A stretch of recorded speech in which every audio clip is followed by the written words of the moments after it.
మంచిది. అందరికి వందనాలు. బాగండి తల్లి గారి ముందు వందనాలు చెప్తున్నాను. ఆగండి.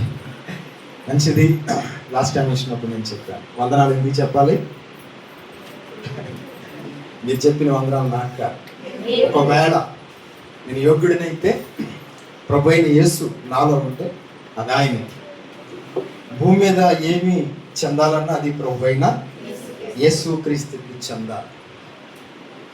ఆయన కంటే ముందు ఎవడు లేడు, ఆయన తర్వాత ఇంకెవడును ఉండడు. అంత గొప్ప దేవుడు మన ప్రభు అయిన యేసు క్రీస్తు వారు. మంచిది. ప్రభు అయిన యేసు క్రీస్తు వారి యొక్క పరిశుద్ధమైన నామములో దైవ జనులు అనగా సారథి గారికి, దైవజనురాలు మీనాక్షి గారికి, తల్లి గారు, పెద్దలు దైవజనురాలు రూతమ్మ గారికి, సంఘ పరిశుద్ధులకు అందరికీ కూడా యేసుక్రీస్తు నామములో నా యొక్క హృదయపూర్వకమైన వందనాలు, అలాగే నూతన సంవత్సర శుభాకాంక్షలు. I wish you very happy new year. Okay, first time మరి కొత్త సంవత్సరంలో మీ దగ్గరికి వచ్చాను కదా. మంచిది. గత కాలం అంతా దేవుడు మనం ఎంతగానో కాపాడుతూ వచ్చాడు. ఆ విషయంలో మనం దేవునికి ఎంతైనా రుణస్థులమై ఉన్నాం. నేను చాలాసార్లు చెప్పినట్టే చెప్తాను. నువ్వు దేవుడు నమ్ముకున్నా, దేవుడు నీకు ఏం చేశాడు అని అడిగితే నేను ఎవరికైనా నేను ఉన్నాను కదా అని చెప్తాను. నేను ఉన్నాను కదా, అదే నాకు దేవుడు చేస్తున్న మేలు. మేలేంటి? ఉండటమే మేలు. ఉండటమే మేలు. ఎంతకంటే మేలేం కావాలి? మరి పోతే ఏం చేద్దాం అంటే దేవుడి దగ్గరికి వెళ్ళిపోతాం. మంచిదే కదా. ఉంటే ఆయన కొరకు. నా మట్టుకైతే చావైతే బ్రతకడం కంటే చావు ఇంకా ఎక్కువగా. ఎందుకని? ఇక్కడ ఉంటే ప్రభు కొరకు పని చేస్తాను, వెళ్ళిపోతే ఇంకా మేలు, ఆయన దగ్గరికి వెళ్ళిపోతానండి కదా. దైవజనుడైనటువంటి పౌలు మాట. కాబట్టి నాకేమీ చేయకపోయినా సరే ప్రభుని నేను స్తుతిస్తాను, ఆరాధిస్తాను, ఘనపరుస్తాను, హెచ్చిస్తాను, పూజిస్తాను. దేని నిమిత్తము అంటే నా కొరకు ప్రభు ప్రాణం పెట్టాడు. ఎందుకంటే నీకేం చేయాలి కదా. మంచిది. ఆ మాటతోనే మనం ముందుకెళ్ళాలి.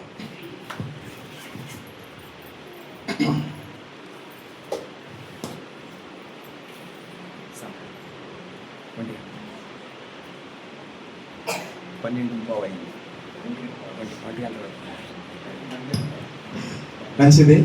టైం అడుగుతున్నాను ఎందుకంటే నేను టైం కొంచెం ఇదవుతాను. అందుకని అలా కాకుండా ఈసారి సారథి గారు చెప్పిన ప్రకారమే టైం ఖచ్చితంగా ముగిస్తాను. యెషయా ప్రవచన గ్రంథం 5వ అధ్యాయం. ఫలానా వాక్యము అని నేను అనుకోలే, కానీ నేను వచ్చినప్పుడు మీరు ప్రార్థన చేస్తున్నాడు. నేను కూడా ప్రార్థన చేసుకున్నాను, మాట్లాడు ప్రభు అని. కానీ ప్రభు ఏం మాట్లాడితే అదే. ప్రభు హృదయంలో ఏదైతే ప్రేరేపిస్తాడో. మత్తయి సువార్త 10:20 ప్రకారం తండ్రి ఆత్మ మీలో ఉండి మాట్లాడుచున్నారే కానీ మాట్లాడువారు మీరు కాదు. తండ్రి ఆత్మ మీలో ఉండి మాట్లాడుచున్నాడే కానీ మాట్లాడువారు మీరు కాదు. మత్తయి సువార్త 10:20 ప్రకారం. ఓకే, మంచిది. యెషయా ప్రవచన గ్రంథం 5వ అధ్యాయము. 5వ అధ్యాయంలో ఈ మాట ఒకసారి మనం చదువుదాం. ఏదో మాట అంటే నేను చెప్తాను, ఆ మాట మీరు చదువుదిగా. 4వ వచనం ఒకసారి చదువుదామా? నేను నా ద్రాక్ష తోటకు చేసిన దానికంటే మరేమి దానికి చేయగలను. Praise the Lord. Hallelujah, hallelujah. అందుకే నేను అన్నాను మొదట ఏమన్నానంటే నాకేమి చేయకపోయినా ప్రభుని స్తుతిస్తాను. ఎందుకని? ద్రాక్ష తోట అంటే సంఘము. ద్రాక్ష తోట అంటే సంఘము. ద్రాక్ష తోట అంటే సంఘము. సంఘం అంటే వ్యక్తుల సముదాయమే సంఘం. యాభై అనగా ఎక్కడైతే నా నామములో 2 లేక 3 కూడి ఉందరో వారి మధ్య, అది సంఘం. అక్కడ ప్రభు ఉంటాడు. ఆ సంఘం కోసం ప్రభు ఏం చేస్తాడంటే ప్రాణం పెట్టాడు. ద్రాక్ష తోట, బైబిల్ గ్రంథంలో ద్రాక్ష తోట అనగా సంఘము అని అర్థం. ఈ సంఘం కోసం ఏం చేశాడంటే యేసు ప్రభు ప్రాణం పెట్టాడు. ఆయన అడుగుతున్నాడు, ఎవడైనా నువ్వేం చేశావు అని అడిగితే దానికి అర్థం ఆయన ఇచ్చే ఆన్సర్ ఏంటంటే అక్కడ అదే చెప్పాడు. యెషయా ప్రవచన గ్రంథం 5:4 ప్రకారం ఆయన ఏం చెప్పాడంటే నేను నా ద్రాక్ష తోటకు చేసిన దానికంటే ఇంతకని అన్నం ఉందా? ఏదైనా ఉందా? నా ప్రాణమే ఇచ్చేసాను కదా. ఏం చేశాడు? దానికి ప్రాణం పెట్టాడు. ఆయన ప్రాణమే దారపోసేసాడు కదండి. తండ్రిని విడిచాడు, సింహాసనం విడిచాడు, మహిమను విడిచాడు, భూలోకానికి వచ్చాడు, నిందలు అవమానాలు భరించాడు, దరిద్రతను అనుభవించాడు. నీ కొరకు నా కొరకు, నీ కొరకు నా కొరకు ప్రాణం పెట్టాడు. ఇప్పుడు ఏం చేశాడు నాకు 2025లో అని అడిగితే ఆయన ఏమంటాడంటే, ఇంతకంటే నేనేం చేయను, ఇంతకంటే ఏదైనా ఉందా? లేదు ప్రభా, మరి నాకు చాలా అప్పులు ఉన్నాయి, నాకు చాలా బాధలు ఉన్నాయి, చాలా ఇబ్బందుల్లో ఉన్నాను, ఏంటి దరిద్రం, నాకు చక్క ఇల్లు కట్టుకుని ఏమీ లేవు అన్నప్పుడు, సరే అవన్నీ నీకు ఇస్తాను, సరిపోతాయి, వాటితో నీకు తృప్తి కలుగుతుందా అన్నాడు. వాటితో తృప్తి కలుగుతుందా? అవి నిన్ను రక్షిస్తాయా? అవి నిన్ను పరలోకం తీసుకెళ్తాయా? అవి నిన్ను పరిశుద్ధుడిగా చేస్తాయా? అవి నిన్ను పవిత్రురాలిగా చేస్తాయా? పవిత్రుడిగా చేస్తాయా? నిన్ను కాపాడతాయా? హాస్పిటల్లో ఉంటా నీ దగ్గరికి వస్తావా? అదంతా కదా. సరే అన్నీ ఉన్నాయి, మరి తినడానికి కుదురుతుందా? నువ్వు శుభ్రంగా ఆరోగ్యంగా ఉన్నావా కదా. ఎందుకంటే మనం ఆరోగ్యం కలిగి ఉన్నాం, హాస్పిటల్లో లేము. ఇప్పుడు అన్నీ తినొచ్చినారు, అన్నీ తినొచ్చు. ఆమేన్, హల్లెలూయా, హల్లెలూయా. దేవుని కృప. మీలో ఎవరైనా అన్ని తినగలుగుతున్నామంటే దేవునికి వందనాలు చెప్పండి. అన్ని తిన్నామండి అయ్యా, వందనాలు చెప్పండి, స్తుతించండి, కీర్తించండి. ప్రభువా, ఇంతకంటే నువ్వు ఏం చేస్తావు? చేస్తావు, ప్రాణం పెట్టాడు. హల్లెలూయా. తండ్రి అన్న దేవుడు ఒక మాట మాట్లాడాడు. ఏం మాట్లాడాడంటే, యెషయా ప్రవచన గ్రంథం 5వ అధ్యాయము 7వ వచనం ప్రకారం, ఇశ్రాయేలీయుల వంశం సైన్యములకు అధిపతికి యెహోవా ద్రాక్ష తోట కదా. అంత అద్భుతంగా చెప్పాడు. ఏమని చెప్పాడంటే, ఇశ్రాయేలీయుల వంశము సైన్యములకు అధిపతి యగు యెహోవా ద్రాక్ష తోట. అది ఆయన తోట, ఇది ఆయన తోట. ఈ తోట కొరకు ప్రాణం పెట్టాడు. తోట అనగా సంఘము అని. సంఘం అనగా ఇక్కడ తండ్రి గారు పెద్దలు దేవుని మహిమలోకి వెళ్ళిపోయిన జకరియా గారు వారు స్థాపించి, వారి కుమారుడు, కోడలు, తల్లి గారు మీరందరూ నడిపించుకుంటారు. ఈ సంఘముతో పాటుగా ప్రపంచంలో భూమి మీద ఎక్కడైతే ఆరాధన జరుగుతుందో, ఎక్కడైతే 2-3 కూడి ఉన్నారు, ఎక్కడైతే ఒక కుటుంబం సంఘం కట్టలేక ఆ కుటుంబమే దేవుని సేవిస్తుందో, ఎక్కడైతే పేదరికంలో ఉండి దేవుని సేవిస్తున్నారో, ఎక్కడైతే ఏ రాష్ట్రమైనా, ఏ దేశమైనా, ఏ భాష అయినా ఎక్కడైతే కూడుకుని ఉన్నారో, సముద్రముల పక్కన కూడా కూడుకుని ఉన్నారో, గుడుసులో కూడా కూడుకున్నారు, అంతా కలిపితే దేవుని సంఘం, అంతా కలిపితే దేవుని తోట. ఇదంతా దేవుని తోట. ఈ తోట గురించి ప్రభు అంటున్నాడు, ఇశ్రాయేలీయుల వంశము సైన్యములకు అధిపతి యెహోవా ద్రాక్ష తోట అని. తర్వాత యోధా మనుషులు ఎవరు? ఇప్పుడు యోధా మనుషులు ఎవరు? మనమే యోధులు. యూదులు మనమే. బాహ్యమునకు యూదుడైన వాడు యూదుడు కాదు, అంతరంగం మందు యూదుడైన వాడే యూదుడు. బాహ్యమునకు యూదుడైన వాడు యూదుడు కాదు. ఆనాటి వాళ్ళ కాదు, వాళ్ళతో ప్రభుకు ఎవరైనా సరే ప్రభుకు ఒకటే. అంతరంగం మంది యూదుడు అవ్వాలి. అంతరంగం మంది ఎవరు యూదుడు అవుతారో వాళ్ళే. రోమిలికి రాసిన పత్రికలో ఈ మాట మనకి పౌలు చెప్తాడు. రోమిలికి రాసిన పత్రిక 2వ అధ్యాయం, రోమపత్రిక 2వ అధ్యాయం మీరు చూసినట్లయితే ఒక మాట మనకు అక్కడ కనబడుతుంది. రోమపత్రిక 2:28 చదువుతామా? బాహ్యమునకు యూదుడైన వాడు యూదుడు కాదట. బాహ్యమునకు యూదులు ఎక్కడ ఉన్నారు? ఎక్కడంటే అక్కడ ఉన్నారు. ఇశ్రాయేల్ అక్కడ ఉన్నారు, ఇంకా చాలా దేశాలలో వాళ్ళు చెదిరిపోయారు. వాళ్ళ గురించి చెప్పట్ల. బాహ్యమునకు యూదుడైన వాడే యూదుడు కాదు. తర్వాత సున్నతి కాదు. అక్కడ ఏం చెప్పాడంటే, నేను చదువుతాను. బాహ్యమునకు యూదుడైన వాడు యూదుడు కాడు, శరీరమందు బాహ్యమైన సున్నతి కాదు. బాహ్యమైన సున్నతి పైది కాదు. నేను బాప్తిస్మం తీసుకున్నానండి, దాని అర్థం నేను ప్రభువుని సేవిస్తున్నానండి, నేను చర్చికి వెళ్తున్నానండి అంటే సరిపోదు. అది చాలా లోతైన మాట. పై మాటలు సరిపోవు అంటాడు. ఏదైనా అంతరంగంలో ఉండాలి. అందుకని మీరు ఇందాక చెప్పినట్లుగా ప్రార్థన చేసి పాటలు పాడి మీరు అనుకున్నట్లుగా దావీదు అన్న మాట, నా ప్రాణమా యెహోవాను సన్నిధించుము అని చెప్పాడు. తర్వాత ఏమన్నాడు? అంతరంగం ఉన్న సమస్తం, పైన కాదు, అంతరంగం లోపల కూడా దేవుని స్తుతిస్తున్నాడు. అంటే హృదయంలో అది ఎవరికి కనబడదు, చెప్తాడు ఆయన. ఇప్పుడు పైకి మనకు కనబడి నా ప్రాణమా యెహోవాను సన్నిధించమంటే ఆయన వెళుతున్నాడు, నడుస్తున్నాడు, ప్రార్థన చేస్తున్నాడు, పాటలు పాడుతున్నాడు, అంతవరకు కనపడద్దు. కానీ లోపల ఉన్నది ఇంపార్టెంట్, ముఖ్యం అది. అందుకని అంతరంగం ఉన్న సమస్య కదా ఆయన స్తుతిస్తున్నాడు.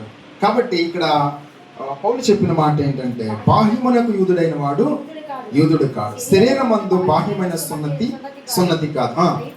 అయితే అది అంతరంగమందు యూదుడైన వాడే యూదుడు. అంతరంగమందు యూదుడు అవ్వాలి, పైకి కాదు. పైకి క్రైస్తవ్యం కాదు. దానిని బట్టి అందుకే అంటాడు కదా, మనుషులు పై రూపమును లక్ష్య పెట్టింది, యెహోవా హృదయములను లక్ష్య పెట్టువాడు. పైన కదా, పైకి ఎంత భక్తి చేసినా, మనకి ఎంత కనపడినా, ఎన్ని పాటలు పాడినా, ఎంత గట్టిగా చెప్పినా, ఎంత గట్టిగా ఆరాధన చేసినా, అంతరంగం ఈజ్ వెరీ ఇంపార్టెంట్. అదే దేవుడు అదే కౌంట్ చేస్తాడు. హల్లెలూయా. ఇప్పుడు హన్న ఒక ప్రార్థన చేసింది కదా, హన్న ప్రార్థన చేసింది తెలుసు కదా. సమూయేలు, మొదటి సమూయేలు గ్రంథంలోకి వెళితే మాట చూద్దామా, 2వ అధ్యాయమా. మొదటి సమూయేలు గ్రంథం మొదటి అధ్యాయము ఒక మాట చదువుకుందాం. మొదటి అధ్యాయము ఒక్కసారి అమ్మా నేను చెప్తాను. మొదటి సమూయేలు మొదటి అధ్యాయము ఈ మాట చదువు 12వ వచనం అనుకుంటా.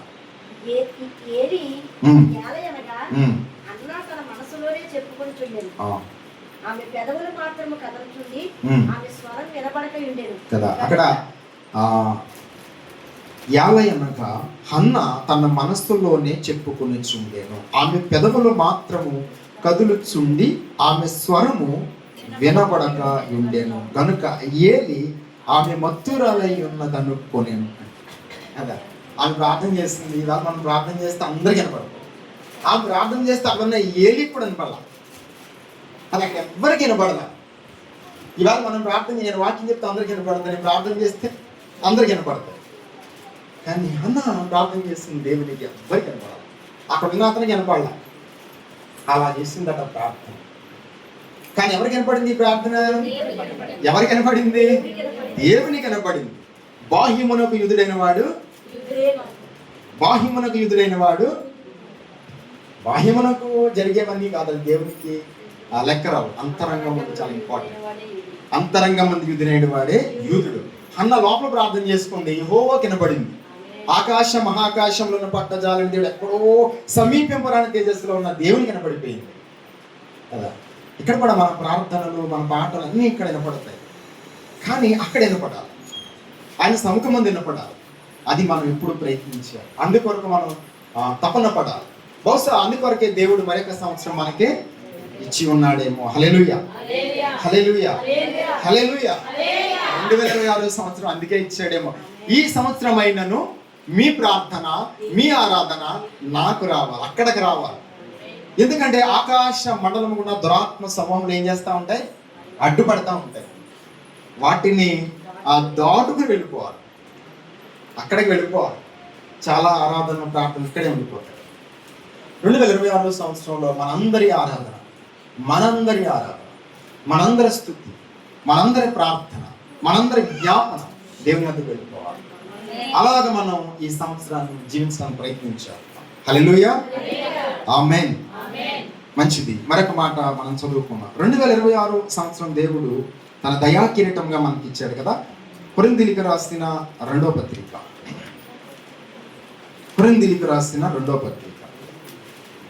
చదువుకుంటాం. కొరింథీయులకు రాసిన రెండో పత్రిక 6వ అధ్యాయం. కొరింథీయులకు రాసిన రెండో పత్రిక 6వ అధ్యాయం. 2 కొరింథీ 6వ అధ్యాయము మొదటి వచనం చదువుకుందామా? కాగా పరివారమై మీరు పొందిన దేవుని కృపను వ్యర్థము చేసుకునవద్దని మిమ్మల్ని వేడుకొనిచున్నాము. సరిపోతుంది. కాబట్టి ఇక్కడ పౌలు ఏం చెప్తాడంటే, కాగా మేము ఆయన తోడి పనివారమై, ఆయనతో కూడా పనిచేశాడు, ఆయన చెప్పిన మాటల్లో ఆయన విన్నాడు, ఆయన ఎలా చెప్తే అలా చేసిన అనుభవం ఉంది కాబట్టి ఏం చెప్తున్నాడు సంఘానికి? ఆయన ఏమంటాడంటే, కాగా మేము ఆయన తోడి పనివారమై మీరు పొందిన దేవుని కృపను వ్యర్థము చేసుకునొద్దని మిమ్మల్ని వేడుకొని. కృప వ్యర్థమైపోద్ది, అది అసలు సంగతి. కాబట్టి అనేక సంవత్సరాలు మన జీవితంలో ఇస్తూ ఉంటాడు, కాలం వ్యర్థమైపోతా ఉంటుంది. కాలం వ్యర్థంగా గడపకూడదు, కాలము వ్యర్థమైపోకూడదు. సమయాన్ని ఎప్పుడు ఏం చేయాలి? ఉపయోగించుకోవాలి, వినియోగించుకోవాలి. అందుకని ఎఫెసీ పత్రికలో పౌలు అంటాడు, ఏమన్నాడంటే, సమయమును దాటిపోని యొక్క సద్వినియోగము చేసుకుని. సమయమును పోనీయక. సమయం ఏమవుతుంది? సమయం అవుతుంది. ఎఫెసీ పత్రిక 5:15 ప్రకారము సమయమును పోనీయక అంటాడు. అంటే సమయం ఏంటంటే వెళ్ళిపోతాయి అన్నమాట, ఉండదు సమయం. సమయం ఎప్పుడు మన కోసం ఆగదు కదా. 2026 దేవుడు ఇచ్చాడు. ఆల్రెడీ 3 దినాలు అయిపోయినాయి. జనవరి 1, 2, 3, ఇవాళ 4వ దినం. మొదటి ఆరాధన, మొదటి ఆదివారం. 52 వారాల్లో ఇది మొదటి ఆదివారం. ఇది కూడా వెళ్ళిపోతుంది, ఏది ఉండదు. అందుకని పౌలు అన్నాడు సమయమును పోనీయక అని అన్నాడు. సమయం ఉండదు కదా. ఎఫెసీ పత్రిక 5:15 ప్రకారం సమయమును పోనీయక అంటాడు. దినములు చెడ్డవి గనక సమయము పోనీయక. సమయము పోనివ్వకూడదు. కానీ 25 వెళ్ళిపోయింది, ఇంకా దాని గురించి మనం ఏం చేయలేం. అలాగే 26లో కూడా ఆల్రెడీ 3 దినాలు వెళ్ళిపోయింది, దాని గురించి మనం ఏం చేయలేము. ఇంకా 1 minute మనం వెనక్కి తీసుకురాలి. మన జీవితంలో, మనందరి జీవితాల్లో 1 నిమిషం కూడా తిరిగి మరలా రాదు. ఇది చాలా ముఖ్యమైనది. కాబట్టి సమయాన్ని పోనివ్వకూడదంటే కృపను వ్యర్థం చేసుకోకూడదు. 2026 అనే సంవత్సరాన్ని దయాకిరీటంగా ఇచ్చాడు, దీన్ని వ్యర్థం చేసుకోకూడదు. ఈ సంవత్సరం అంతా దేవుని కొరకు బాగా బతకాలి, ఇంకనూ బాగా.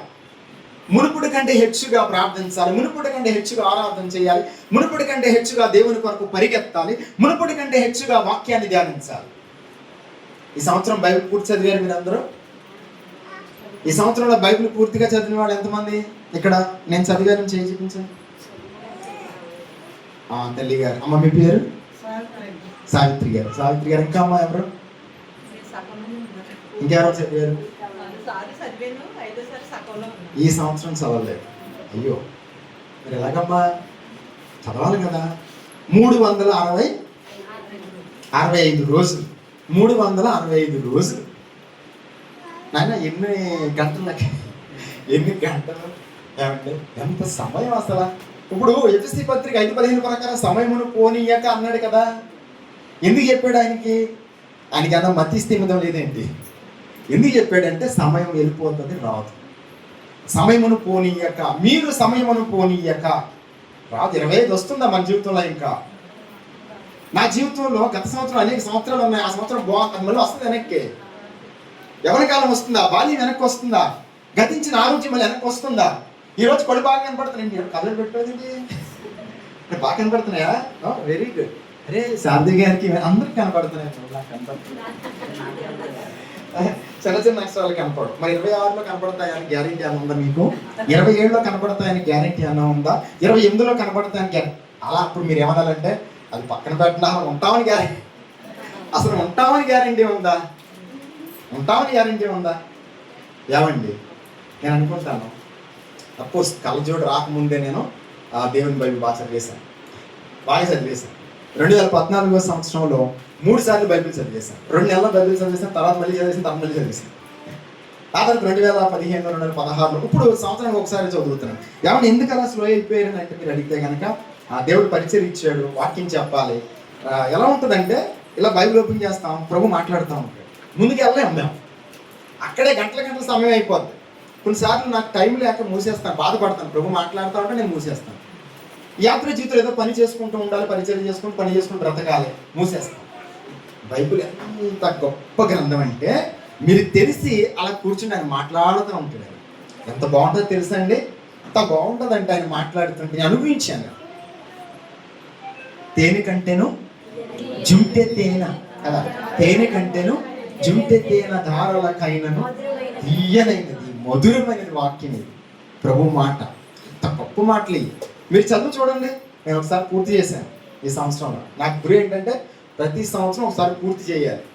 100 సార్లు చదవాలని కోరుకుంది, కానీ అవదే అమ్మాయి అంత టైం లేదు. చాలామంది భక్తులు 100 సార్లు చదివారు, వాళ్ళు ఉన్నారు. ఇప్పుడు నేను 12 సార్లు 13 సార్లు చదువుకుంటాను. లెక్క కూడా మర్చిపోయాను. 10 సార్లు పైనే, 12, 13, 14 అయిపోద్ది, గుర్తుపెట్టుకోలేదు. కానీ ప్రతి సంవత్సరం ఒకసారి అయితే పూర్తి చేస్తాను తప్పనిసరి. కాబట్టి మీరు కూడా బైబిల్ని 2026 ఏం చేస్తారు? ఇక్కడ కూర్చున్న వారు ఎవరో కూడా బైబిల్ చదవలేదు అన్నట్టు ఉండకూడదు. ఇక ఎవరి కోసం చదువుతారు? నా కోసం చదువుతారా?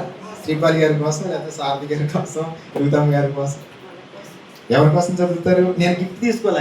గిఫ్ట్లు ఇస్తున్నారు. యేసు క్రీస్తు సంపూర్ణ సమర్థిస్తాను మా దైవం ఆపితను గిఫ్ట్ తీసుకోవాలి. గిఫ్ట్ తీసుకోలేదు. నేను గిఫ్ట్ కోసం బైబిల్ చదవలేదు కదా. కానీ గిఫ్ట్ తీసుకోవడం కూడా కరెక్టే, ఎందుకంటే మిగిలిన వాళ్ళకి మాదిరి. ఏమో రేపు గవర్నపేటలో తీసుకుంటానేమో, తీసుకోవాలి. ఎందుకంటే ఆ రోజు రాత్రి వాచినేట్ సర్వీస్ గవర్నపేట వెళ్ళాం, తీసుకోలేదు, నేను లేని స్థానికంగా. కాబట్టి బైబిల్ చదవాలి. కాబట్టి కృప అర్థం చేసుకోవడం అంటే మీరు బైబిల్ చదవలేదంటే కృప అర్థం చేసుకున్నట్టే కదా.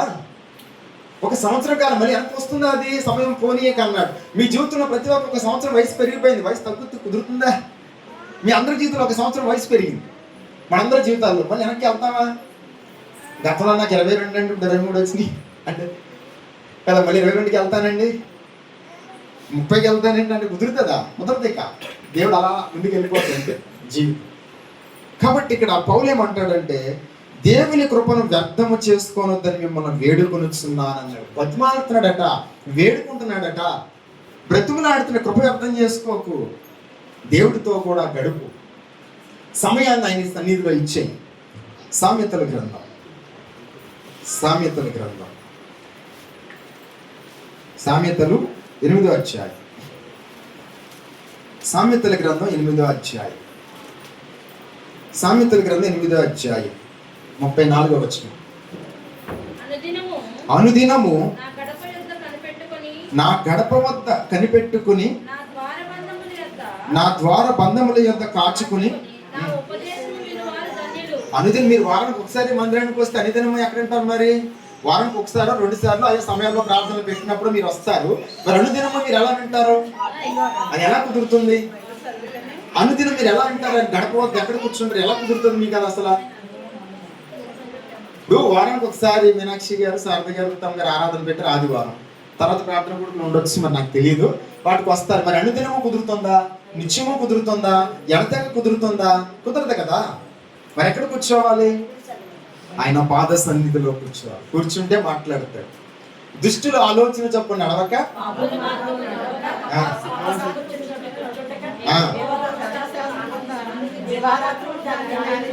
ఇప్పుడు అనుదినం అని ఇక్కడ ప్రభు అంటే దావీదు దేవారాత్రము అన్నాడు. దేవారాత్రం అంటే పగలు రాత్రి కూడా. యెహోవా తమకు దేవుడు కాగల జనులు అది కాదు, యెహోవా దానికి అది ధన్యులు కాదు, అది అందరూ అయ్యారు. దేవారాత్రమును వాక్యము ధ్యానించి వాడు. దేవారాత్రము, దేవారాత్రము పగలు రాత్రి. ఎందుకు అలా చెప్పాడు? సమయమును పోనీయక, అజ్ఞానుల వలె కాక జ్ఞానుల వలె ప్రవర్తించినట్లుగా జాగ్రత్తగా. జ్ఞానులు, ఇప్పుడు పౌలు జ్ఞాని, దావీదు జ్ఞాని, అంటే వాళ్ళ సమయాన్ని పోనివ్వకుండా కాపాడు. జీవితంలో వాళ్ళ సమయాన్ని సద్వినియోగం చేసుకుంటా వచ్చారు. అందుకే వాడి పేర్లు ఇక్కడ రాయబడ్డాయి. దావీదు పేరు రాయబడింది, పౌలు పేరు ఇక్కడ రాయబడింది. పౌలు యొక్క ప్రస్తావన, జీవితము, భక్తి ఇక్కడ రాయబడింది. దావీదు యొక్క ప్రస్తావన అంతా ఇక్కడ రాయబడింది. ఆయన చేసిన మంచి చెడు అన్న రాయబడ్డాయి ఇక్కడ దావీదు విషయంలో. అలాగే పౌలు విషయంలో కూడా సౌలుగా ఉన్నప్పుడు ఎలా ఉన్నాడు, తర్వాత పౌలు ఎలా ఉన్నాడు రాయబడ్డాడు. ఆయన గురించి ఇక్కడ లిఖించాడు. ఇది మనం చదువుకున్నాం. మరి మన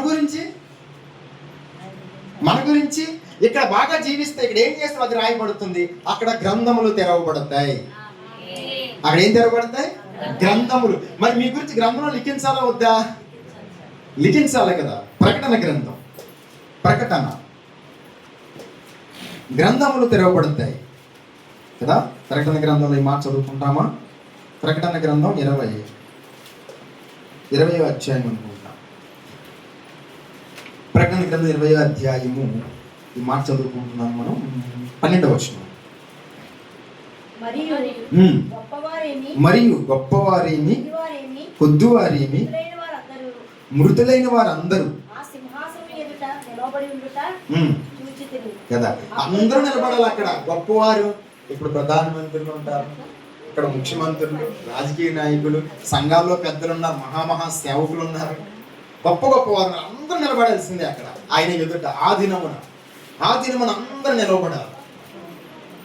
నిలబడినప్పుడు అక్కడ ఏం జరుగుతుందో చెప్తాడు. 12వ వచనం. మరియు గొప్పవారేమి కొద్దివారేమి మృతులైన వారందరూ ఆయన సింహాసనం మీద నిలబడి ఉండుట చూచి తిని.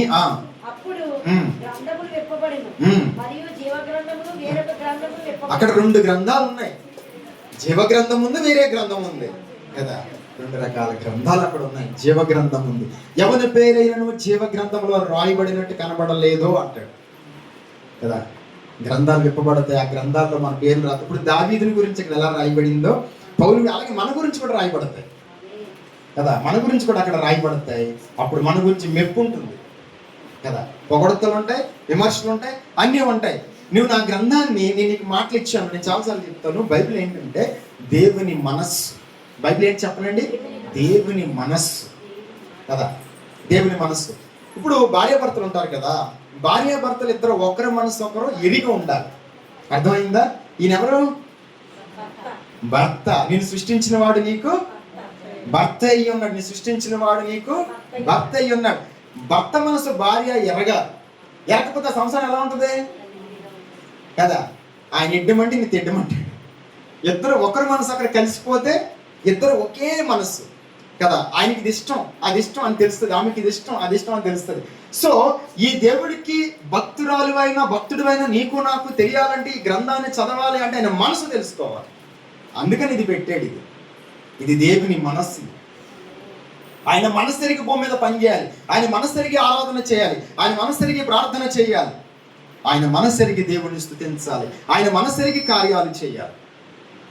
ఆయన మనసు తెలుసుకోవాలంటే ఎలా తెలుసుకుంటాం మరి కదా.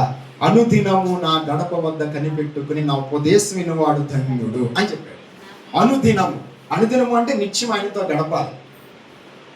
ఇది యేసుక్రీస్తు ప్రభువారు చేస్తారు. 2022లో మనం అలా చేయాలి, 26లో అలా చేయాలి. చూద్దాం. మత్తయి శుభవార్త, మత్తయి శుభవార్త ఒక మాట చదువుకుందామా? 14వ అధ్యాయం, మత్తయి సువార్త 14వ అధ్యాయం 22వ వచనం.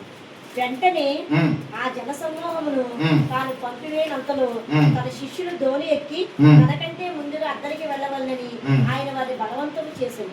ఆయన ఆ జన సమూహమును పంపివేసి ప్రార్థన చేయడానికి ఏకాంతంగా కొండ ఎక్కిపోయి సాయంకాలం అయినప్పుడు ఒంటరిగా ఉండేది కదా. ఒంటరిగా ఎక్కడికి వెళ్ళిపోయాడు చెప్పిన? తండ్రి దగ్గరికి వెళ్ళిపోయాడు.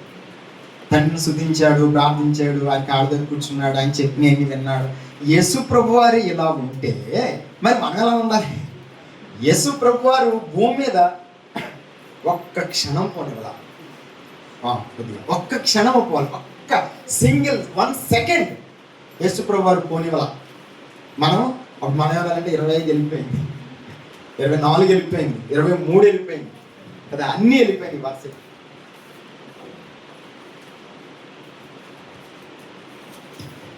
మన జీవితాల్లో సమయం వెళ్ళిపోతుంది. పౌలు అంటున్నాడు, మీరు పొందిన దేవుని కృపను వ్యర్థము చేసుకోవద్దని ఏమన్నాడు? బ్రతిమలాడుచున్నాను. 2 కొరింథీ 6:1 ప్రకారం కృప పొందాం, 26గా కృపను పొందాం. సరిపోతే యేసు ప్రభు వారికి తండ్రితో కూర్చునే అనుభవం ఉంది కదా. యోహాను సువార్త ఈ 2026 సంవత్సరాన్ని మనం కృపను పోగొట్టుకోకూడదు. నేను కృప నాకు ఏముందని పోగొట్టుకోవడానికి? ఏముంది అసలు పోగొట్టుకోవడానికి? ఏముందో చెప్పనా? సంవత్సరం దయాకిరీటంగా ఇచ్చాను. ఏముందో చెప్పనా? సమయం ఉంది. ఏముంది చెప్పనా? జీవితం ఉంది. ఏముంది చెప్పనా? ఆరోగ్యం ఉంది. ఏముంది చెప్పనా? భూమి మీద ఉన్నాం మనం. ఉన్నంత వరకే ప్రభుని స్తుతించాలి. మీరు ఎప్పుడైతే ఇలా ఉంటారో ఏం జరుగుతుందో చెప్పనా? మీకు కష్టం వచ్చినప్పుడు ఆయన వస్తాడు. హల్లెలూయా, హల్లెలూయా, హల్లెలూయా. కష్టం వచ్చినప్పుడు ఆయన వస్తాడండి. ఎప్పుడు వస్తాడు? కష్టం వచ్చిన తప్పనిసరిగా. నా ప్రభు అన్యాయస్తుడు కాదు. మరణ ఒకవేళ రాకపోతే, మీరు ఇలాంటి గ్యారెంటీ చెప్తారు, రాకపోతే ఏంటి పరిస్థితి? రాకపోతే అప్పుడు మీరేం చెప్పాలి తెలుసా? రాకపోతేనండి నా మట్టుకైతే బ్రతుకుట, చావైతే లాభం. ఆ గురి ఉండాలి. మరి ఏంటిది? ఉట్టి మాటలేనా? అంతము వరకు నమ్మకంగా, మరణం వరకు నమ్మకంగా ఉండమంటాడు. మరణం వరకు. ఇప్పుడు షడ్రాక్, మేషక్, అబేద్నెగోకి ఎప్పుడు వచ్చాడు? మొత్తం తోసేసి మిక్కిలేడు అంతలు చేసేసి లోపలికి వెళ్ళిపోయాక వచ్చాడు. ముందే రావచ్చుగా, సిద్ధపరుస్తున్నప్పుడు రావచ్చు, ఆ రాజు ఎదుర్కొన్నప్పుడు మాట్లాడినప్పుడు రావచ్చు కదా. తర్వాత ఆ బట్టలు వచ్చి తీసుకెళ్తున్నప్పుడు రావచ్చు, తోసేసినప్పుడు రావచ్చు, అప్పుడు కూడా రాలేదు ఆయన. దీని అర్థం ఏంటి?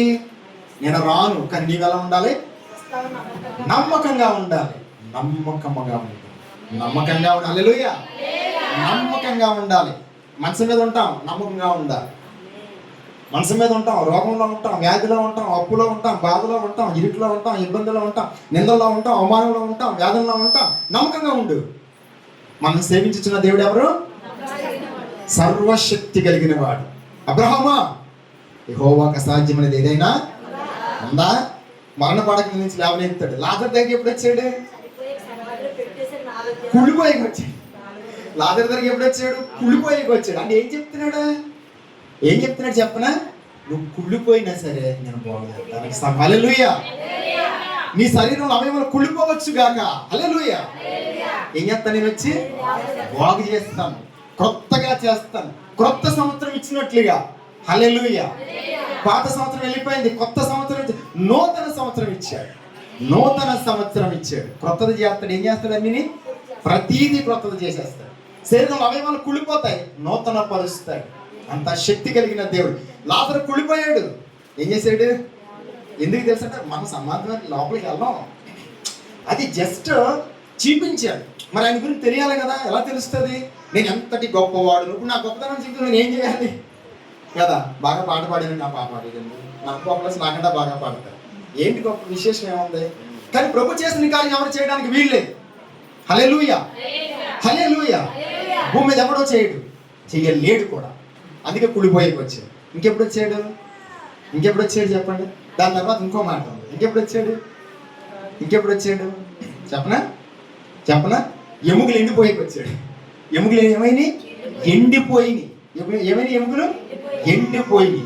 వచ్చిన తర్వాత నరపుత్రుడా, ఈ ఎముకలు నిలిచి నిలబడగలవా, నడగలవా, మాట్లాడగలవా అని చెప్పాడు. అప్పుడు ఏమన్నాడు హిజ్కియా? ప్రభువా అది నీకే తెలియను అన్నాడు. అది నీకే తెలియను ప్రభువా అని చెప్పాడు. ఆయనకే తెలుసు, మనకేం తెలుసు కదా. ఆయన ఏం చేస్తాడో, ఎంత గొప్పవాడు, ఇలాంటి కార్యములు మన జీవితంలో చేయగలడో మనకేం తెలుసు. ఎహెచ్కేల్ అన్నాడు అన్నమాట కదా. ఎహెచ్కేల్ గ్రంథం 37వ అధ్యాయం అనుకుంటా. ఎహెచ్కేల్ 37వ అధ్యాయంలో ఒకసారి మాట చదువుదాం. ఎహెచ్కేల్ గ్రంథం తీసుకుంటారు ఒకసారి అమ్మా. నేను కూడా తీసుకున్నాను. అన్నీ చదివితే మనకు టైం సరిపోదు కదా, ఒక మాటతో మనం వెళ్ళిపోతాం. ఎహెచ్కేల్ గ్రంథం 37వ అధ్యాయంలో ఈ సంభాషణ మనం చూస్తాము. అక్కడ మనం ఎన్నో మాట చదువుతామంటే 3వ వచనం చదవండి.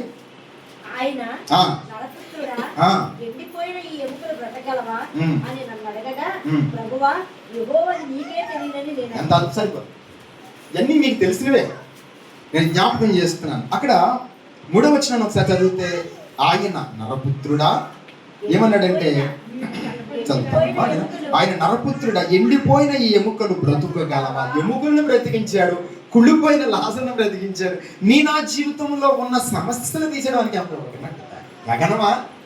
అప్పులు తీర్చడము, ఈ రోగాన్ని తీసేయడం, ఈ బాధలు తీసేయడం కష్టం ఆయనకి. ఎలాంటి దేవుడు సేవిస్తున్నాం? ఉదయకాలం ఇక్కడ కూర్చున్నారు. సామాన్యులమేమి కాదు. క్రైస్తవుడు అంటే సామాన్యుడు కాదు.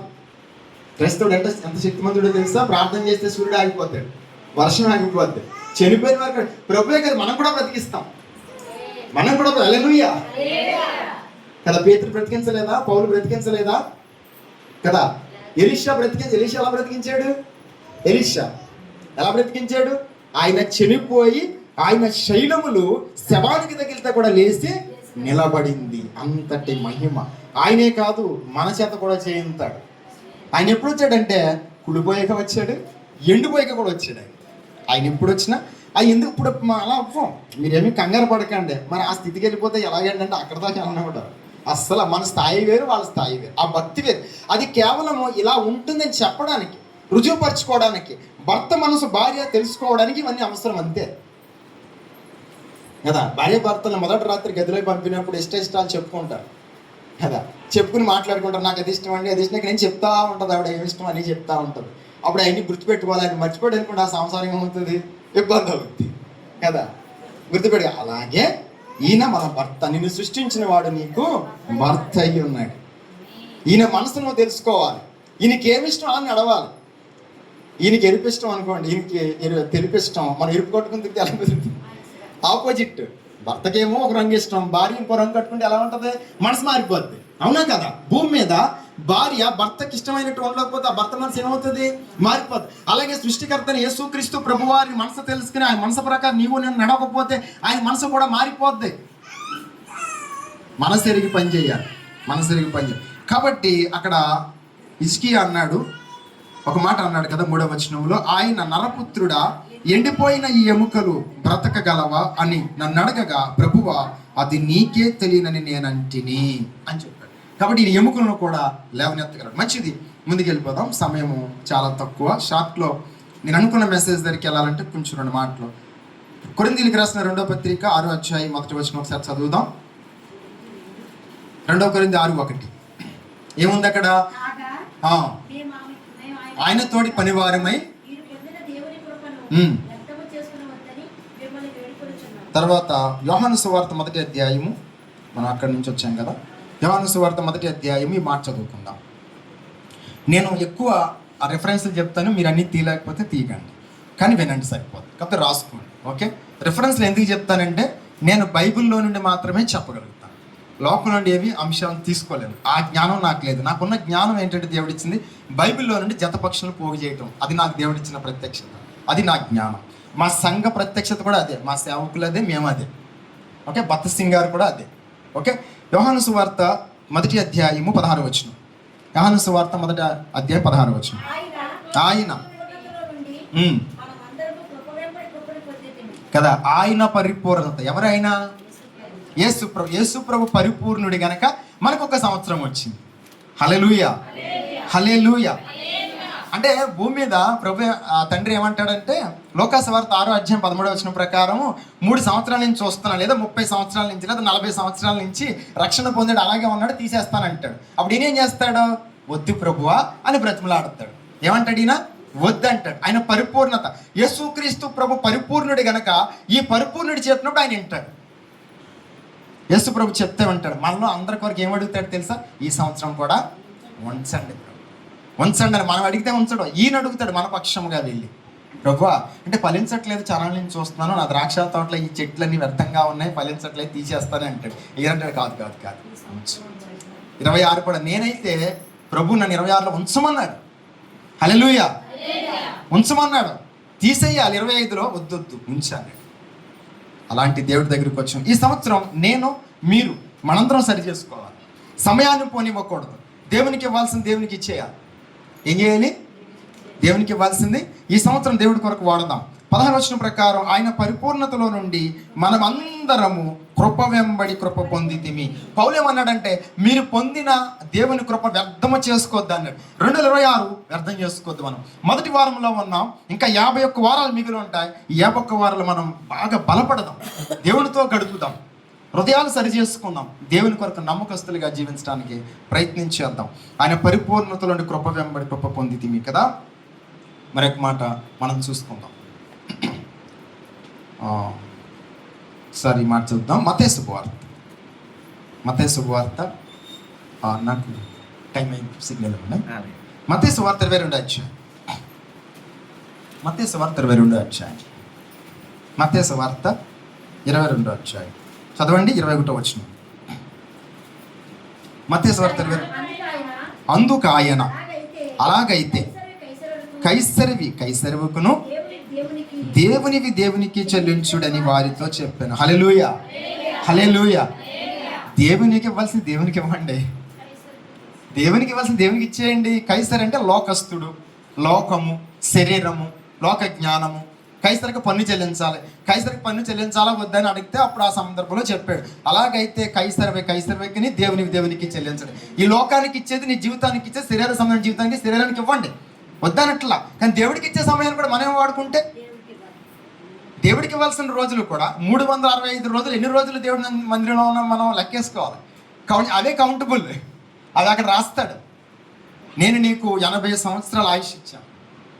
ఎన్ని రోజులు, ఎంత సమయం మనకి లెక్కలు తెలదా, నాకైతే తెలదా, మీకు తెలిసేమో. అన్ని నిమిషాలతో క్షణాలతో సార్ లెక్క రాసి పెడతాడు. ఎంత ఇచ్చిన కూడా నాకు ఎంత ఖర్చు పెట్టావు, నీకు ఎంత ఖర్చు పెట్టుకున్నావు, వ్యర్థంగా ఎంత ఖర్చు చేసావు, ఇది ఓకే, ఇది న్యాయమే, కానీ ఇది వ్యర్థంగా ఎంత ఖర్చు చేసావు. పౌలు ఏమన్నాడంటే, మీరు పొందిన దేవుని కృప వ్యర్థము చేసుకోవద్దని మిమ్మల్ని బ్రతిమలాడుచున్నానని 2 కొరింథీ 6:1 ప్రకారం చెప్పాడు. ఇంత సమయము, ఇన్ని రోజులు ఈ కాలాన్ని వ్యర్థం చేసావు అని అడుగుతాడు. లెక్క ఏం చెప్తాం అప్పుడు? ఏం సమాధానం ఉంటుంది మన దగ్గర? ఏంటి ప్రభు, నీ కొరకు 80 సంవత్సరాల వయసులో నీ కోసం నేను జీవించింది 2 సంవత్సరాలైనా, మొత్తం అంతా కలిపితే అన్ని రోజులు కలిపి లెక్కైతే 2 సంవత్సరాలు అయింది అనుకోండి. 2 సంవత్సరాలు 78 సంవత్సరాలు నేను ఆడుకున్నానా? 78 నువ్వు వాడుకోవడం అంటే పర్లేదని చెప్పేసి అందరూ ఏమంటాడంటే నీకు జీవితం ఇచ్చిన 78 సంవత్సరాలు ఎంత వాడుకున్నావు, వ్యర్థంగా ఇంత ఖర్చు పెట్టామంటాడు. మళ్ళీ అది లెక్క అడుగుతాడు. లెక్క అడగడా? ప్రతి దానికి లెక్క అడుగుతాడు కదా. మీకు ఒకవేళ డౌట్ ఉందేమో, కొరింథీయులకు రాసిన పత్రిక, కొరింథీయులకు రాసిన పత్రిక 1 కొరింథీ అనుకుంటా, ఒకసారి ఈ మాట చదువుకుందాం. కొరింథీయులకు రాసిన 1 పత్రిక 4వ అధ్యాయంలో 4వ అధ్యాయం 5వ వచనం చదువుతామా? కాబట్టి సమయము రాకమునుపు అనగా ప్రభు వచ్చే వరకు దేనిని గూర్చి తీర్పు తీర్చకుడి. ఆయన అంధకారమందలి రహస్యములను వెలుగులోనికి తెచ్చి హృదయములోని ఆలోచనను బయలుపరిచినప్పుడు ఎంత ఎప్పుడు ఎలా వ్యర్థంగా ఆలోచన అవి కూడా లెక్క కదా. నువ్వు ఎంతసేపు ఎలా ఆలోచించావు అంటాడు, ఎలా ఎందుకు ఆలోచించావు అంటాడు, ఎలా ఎందుకు అనుకున్నావు అంటాడు. ప్రతి దాని గురించి లెక్క అడుగుతాడు కదా. 2 కొరింథీ 10వ అధ్యాయం కదా, లేదా 2 కొరింథీ 5:10 అనుకోండి. 2 కొరింథీ 5:10, 2 కొరింథీ 5:10, 2 కొరింథీ 5:10. ఎందుకనగా తాను జరిగించిన క్రియల చొప్పున అవి మంచివైనను సరే చెడ్డవైనను సరే దేహముతో జరిగించు వాటి మా ఫలము ప్రతివాడు పొందినట్లు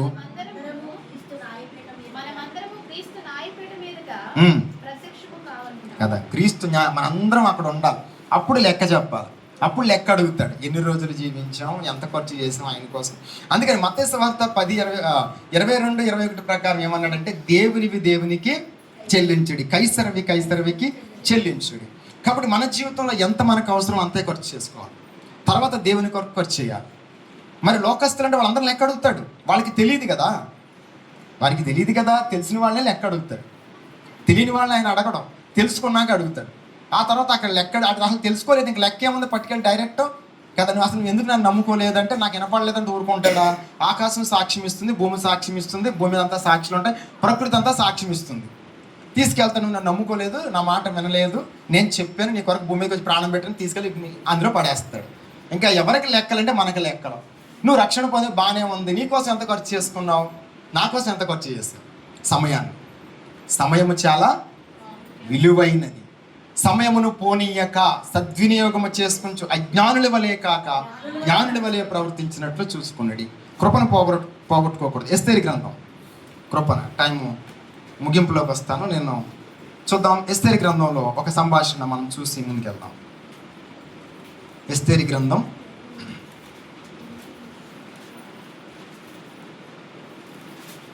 1వ అధ్యాయం. ఎస్తేరు గ్రంథం 1వ అధ్యాయము. ఎస్తేరు గ్రంథం 1వ అధ్యాయం. ఈ మాట చదువుకుందామా? 1వ వచనం ఒకసారి చదవండి. ఎస్తేరు గ్రంథం పేజీ నెంబర్ 415. అహష్వేరోషు దినములలో జరిగిన చర్యములు వివరము. హిందూ దేశం మొదలుకొని కూషు దేశం వరకు 120 ఏండ్లు 127 సంస్థానములు సంస్థానంలో అహస్వేరోషు ఏలెను. ఆ కాలమందు రాజైన అహష్వేరోషు శోషణ కోటలో నుండి రాజ్య పరిపాలన చేయుచుండగా తన ఏలుబడి యందు 3వ సంవత్సరమున తన అధిపతులందరికీ సేవకులకును విందు చేయించాను. పారిసిక దేశము యొక్కయు మాధ్య దేశ యొక్కయు పరాక్రమశాలులను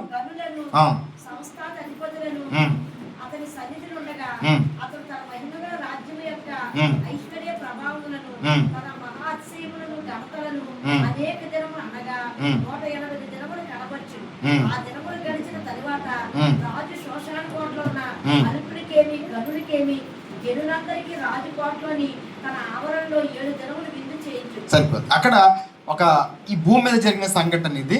127 సంస్థానాలకి ఎవరంటే అహష్వేరోషు రాజు. ఆయన 127 సంవత్సరాలకు రాజు అయితే మన ప్రభువైన యేసుక్రీస్తు సర్వలోక అధికారి, సర్వలోకానికి అధిపతి ఈయన కదా. పరలోకమందు భూమి యందు సర్వము కూడా ఆయన స్వాధీనంలో ఉంటుంది. ఈయన సర్వాధికారము కలిగిన దేవుడు, సమస్తం ఆయన చేతుల్లో ఉంటుంది. మొత్తం అన్ని రాజ్యాలకి ఈయన అధికారం, యేసుక్రీస్తు ప్రభు వారి కదా. ఆ రాజు పరిపాలన అలా ఉంటే మన రాజు పరిపాలన ఎలా ఉంటుంది? తర్వాత మనం అక్కడ ఆయన ఒక విందు చేయించాడు. తర్వాత మనం 8 లేదా 9వ వచనం చదువుకుందాం. ఈ అహశ్వేరోషు రాజుకు ఒక భార్య ఉంది, ఆమె పేరు వస్తి. ఓకే, ఆమె గురించి మనం అక్కడ చదువుతాం. ఎన్నో వచనం? 9వ వచనం. అవును, రాణి అయిన వస్తి కూడా రాజైన అహశ్వేరోషు కోటలో విందు చేయించాను.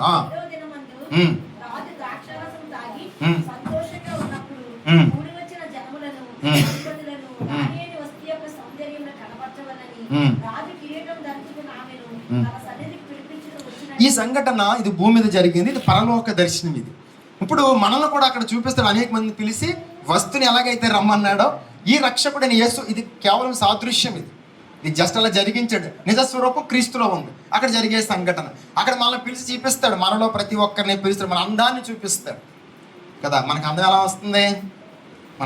వస్తుంది? 197వ కీర్తన కదా. ఒకసారి ఆ మాట చదవండి, ఇలాగే ఉంచి. 96వ కీర్తన 96:9 ఒకసారి చదవండి స్పీడ్గా. 96:9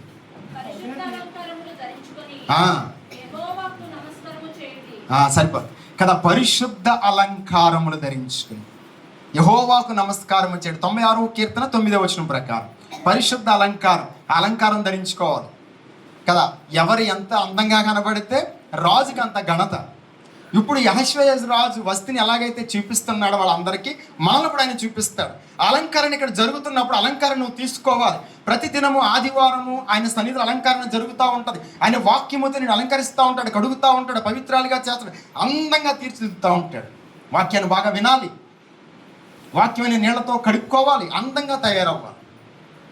పెళ్లి కుమారుడు వస్తుంటే పెళ్లి కుమార్తెను ఎలా సిద్ధపరుస్తారు? ఎంత అందంగా, ఎన్ని ఏమంటారు మేకప్ వేసి కదా ద్రవ్యం ఎలా సిద్ధపరుస్తారు. మరి ఆ రాజుకి మనం కనపడాలి, ఎంత అందంగా కనపడాలండి ఆయన చూపిస్తాడు. కాబట్టి అక్కడ 9వ వచనం మనం చదివితే ఎస్తేరు గ్రంథం 1వ అధ్యాయం 9. రాణి అయిన వస్తి కూడా రాజు అయిన అహశ్వేరోషు కోటలో స్త్రీలకు విందు చేయించను.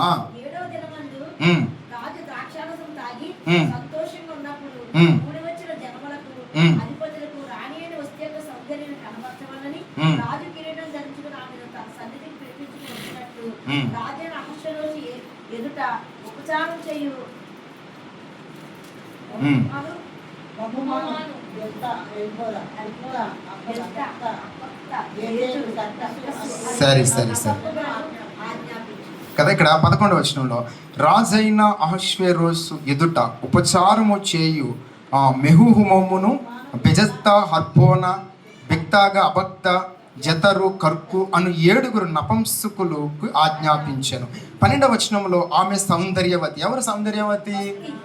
వస్తి సౌందర్యవతి.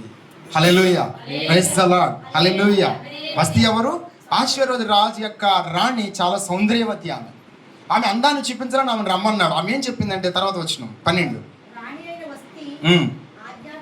నేను చదువుతానమ్మా. రాణి అయిన వస్తి నపుంసకుల చేత ఇయ్యబడిన రాజాజ్ఞ ప్రకారం వచ్చుటకు ఒప్పుకోకపోగా రాజు మిగిలి కోపగించెను, అతని కోపము రగులెక్కునెను. అంటే ఈ రాణి అహశ్వేరోషు రాజు యొక్క మాట వినలేదు. ఈనాడు ఆదివారం మందిరానికి వచ్చే మనం కూడా దేవుని మాట వింటున్నామా, వినట్లేదా? దేవుని వాక్యాన్ని బాగా వింటున్నామా, చెప్పిన వాక్య ప్రకారం జీవిస్తున్నామా, సరి చేసుకుంటున్నామా, లేకపోతే కృప వ్యర్థమైపోతుందా? ఈ రాణి ఏం చేస్తుందంటే రాజు అయిన అహశ్వేరోషు మాట వినలా. ఎవరు ఈమె? వస్తి. ఈ వస్తి వినలా అంటే ఈమె ఏం చేసింది? కృపను పోగొట్టుకుంది కదా. ఈమె ఇలా చేయడం వల్ల ఏం జరుగుతుందంటే తర్వాత సరిపోతుందమ్మా, టైంతో ముందుకు వెళ్దాం. ఎన్నో వచనం అంటే 16వ వచనం.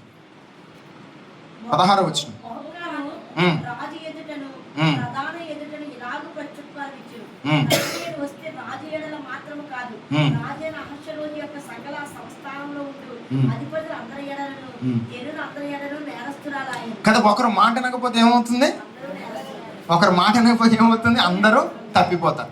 సంఘములో అందరూ యోగ్యులు ఉండాలి. సంఘములో అందరూ దేవుని పిల్లలు, అందరూ దేవుని మాట వినాలి. ఒకరు తప్పిపోతే ఏమవుతుంది? అందరూ తప్పిపోతారు. అందుకని ఏం చేస్తాడు? ఆ తప్పిపోయిన వాడిని తీసేస్తాడు. అది మాట వినడం. ఇక్కడ ఏం జరిగిందంటే 16వ వచనం ప్రకారము మెమూకాను రాజు ఎదుట ప్రధానుల ఎదుటను ఇలాగ ప్రత్యుత్తరం ఇచ్చాను.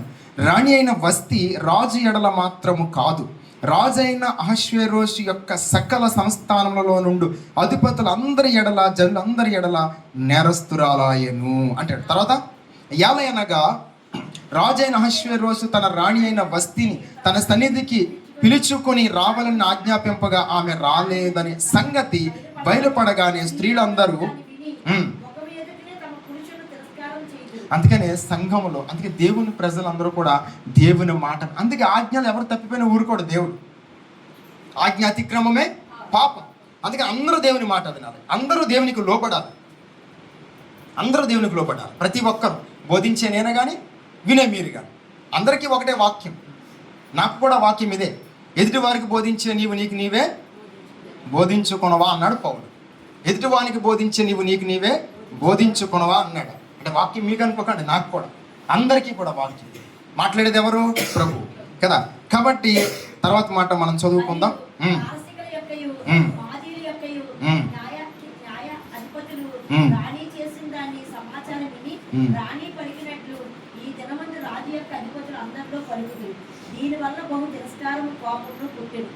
సరిపోదు అమ్మ, అక్కడ సరిపోదు. ఇలా చేసింది కనుక దేవుడు ఏం చేస్తాడంటే తర్వాత 2వ అధ్యాయము 17వ వచనం, ముందుకు వెళ్ళిపోదాం. 2:17.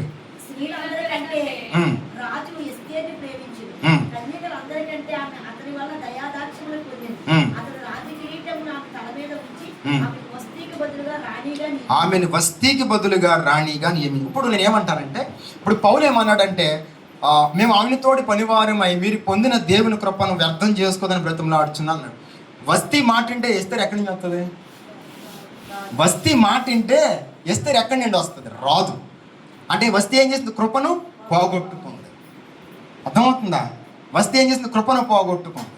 అలాగే మనము కూడా దేవుడు ఈ గొప్ప సంవత్సరాన్ని 2026 ఇచ్చాడు కనుక ఆ సమయాన్ని మనం పోగొట్టుకోవడం, మన స్థానంలోకి వేరే వాళ్ళు రాకూడదు, మన స్థానాన్ని మనం పదిలంగా కాపాడుకోవాలి. భూమి మీద అనేక సంవత్సరాలు దేవుడు ఇచ్చినట్లుగా జీవించాలి. మీరు పొందిన దేవుని కృప వ్యర్థము చేసుకోవద్దని. వస్తీ కరెక్ట్గా ఉంటే ఎస్తేర్ ఎక్కడి నుంచి వస్తుంది? రాదు కదా. కాబట్టి ఇక్కడ ఏం చేస్తాడంటే వస్తీ వెళ్ళిపోయింది, వస్తీ కృప పోగొట్టుకుంది.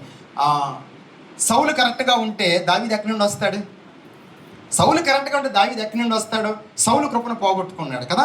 సమూయేలు గ్రంథం 2 మాటలు, టైం అయిపోయింది, నాకు సేవకులు ఇచ్చిన టైము 10 నిమిషాల్లో నేను ముగిస్తాను. సరిపోతుంది 10 నిమిషాలు, 2 మాటలు, నాకు టైం లేదు. ఈ మాటలో ధ్యానించడానికి టైం సరిపోదు. చూడండి, సమూయేలు 2వ సమూయేలు అనుకుంటాను, 2వ సమూయేలు గ్రంథం 7:15 చదువుదామా స్పీడ్గా. 2వ సమూయేలు 7:15.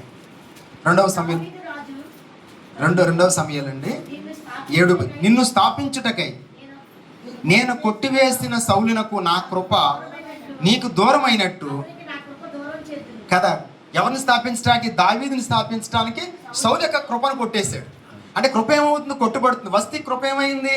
కొట్టివేయబడింది. వస్తీ కృప ఏమైంది? కొట్టివేయబడింది. వస్తీకి బదులుగా ఎస్తేర్ని రాణిగా అభిషేకించాడు. మన కృపను పోగొట్టుకుంటే మన స్థానంలోకి దేవుడు ఇంకొకరిని కూర్చోబెడతాడు. అర్థమవుతుందా? హల్లెలూయా. కృపను పోగొట్టుకోకూడదు. రైట్, స్పీడ్గా వెళ్ళిపోతాం, టైం. మరొక సంభాషణ ఎహెచ్కేలు గ్రంథం, ఎహెచ్కేలు ఇంకా 5 నిమిషాలు నేను ముగిస్తాను. ఎహెచ్కేలు గ్రంథం 28వ అధ్యాయం.